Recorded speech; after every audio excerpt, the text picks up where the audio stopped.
আসসালামু আলাইকুম প্রিয় বন্ধুরা। আমরা গ্রামের মানুষ, সারাদিন অক্লান্ত পরিশ্রম করি, একটু রাত্রে ঘুমাতে আসি। এই সময়টাই থাকে না কারেন্ট। আপনি সারাদিন কারেন্ট টানেন, সারাদিন তো কারেন্ট থাকে না জানি। তাহলে রাত্রে ঘুমানোর সময় কি জানি কারেন্টটা টানা লাগবে আপনার? এই তীব্র গরমের মধ্যে ফাজলামতি করেন। মাঠে ঘাটে কাজ করে দেখছেন কখনো? এই গ্রামের মানুষগুলো কত কষ্ট করে মাঠে ঘাটে কাজ করে রাত্রে একটু ঘুমাতে আসে, সেই সময় কারেন্ট টানেন। আপনি কি বিদ্যুৎ বিল কম নেন? রেট তো বাড়ায় নিছেন আবার।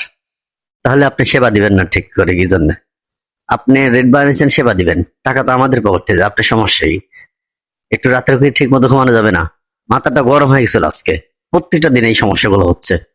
এটা বড়াই গ্রামের, আমি বড়াই গ্রাম থেকে বলছি। কারেন্ট যদি দিতে না পারবেন, কারেন্ট বাদ দিয়ে দেবেন, আর কিন জ্বালাবো, সমস্যা নাই। কিন্তু রাত্রে ঘুমানোর সময় কি জানে এই সমস্যাগুলা। এখন তো আমাদের অভ্যাস হয়েছে ফ্যানে ঘুমানো।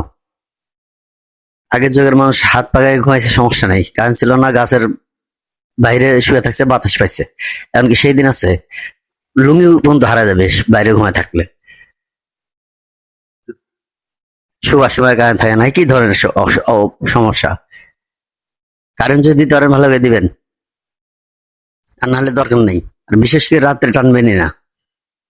রাত্রে প্রতিটা মানুষ কর্ম থেকে এসে ঘুমায়, মানুষের মন মেজাজ ঠিক থাকে না, ফাজলামতি শুরু করছে এগুলা। কথা বললে অপরাধ হয়ে যাবে নাকি? যা হয় হোক, তাও কইলাম ফাজলামতি। হাতে বাইরে রেখে আপনার থেকে কারেন্ট নেওয়া লাগবে নাকি? রাত্রে ঘুমানো যায় না, সারাদিন কাজ করা লাগে, মস্করা পাইছে। দিনে টানেন, রাত্রে টানবেন না। রাত্রে টানলে সমস্যা হয় সবার। মানুষ না ঘুমালে কিভাবে চলবে?